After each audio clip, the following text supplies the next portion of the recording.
Magandang araw mga kapolitika at welcome back dito sa ating YouTube channel. Sa vlog na ito is ating pong pag-uusapan itong Pilipina na kung saan is inihalin tulad dito sa ating naging kandidata sa Miss Universe 2024 na si Chelsea Manalo. Kasi pinag-uusapan ngayon online at inihalin tulad siya dito kay Chelsea Manalo itong taga Albay Province na si Angel Bernaldez. So ating pag-uusapan mga kapolitika at magbibigay po tayo ng opinion dito sa paghalin tulad sa isang taga-Albay sa ating naging kandidata sa Miss Universe 2024. Pero bago ang lahat ay huwag kalimutang mag-like at mag-subscribe na rin kayo para updated kayo sa ating mga latest issue.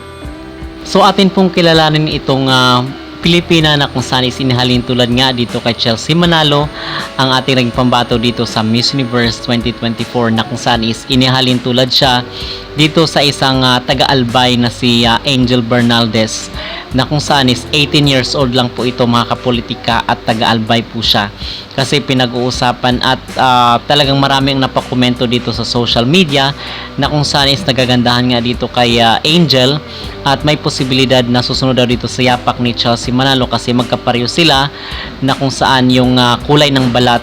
So hindi tuloy maiwasan ng mga netizen na ikukumpara at marami nga sa mga Pinoy ang nagandahan dito sa kay Angel Bernaldez.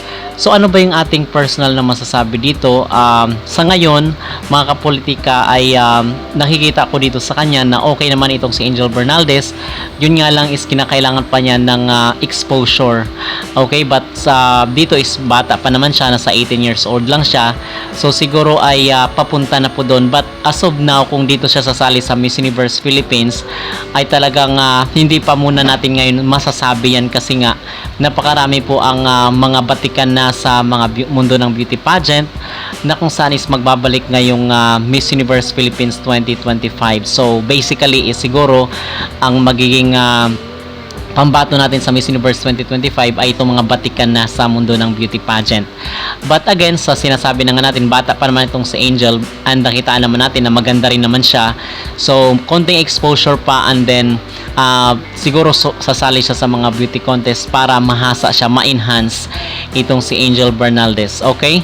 So, ito yung pinag-uusapan ng mga netizen ngayon online itong taga-Albay na kung saan is inihalin tulad nga dito kay Chelsea Manalo. Okay? So, kung kayo ang tatanungin mga kapolitika, masasabi ba natin na merong pagkahalin tulad, pagkakapareho itong si Angel Bernaldez dito sa ating naging kandidata sa Miss Universe 2024?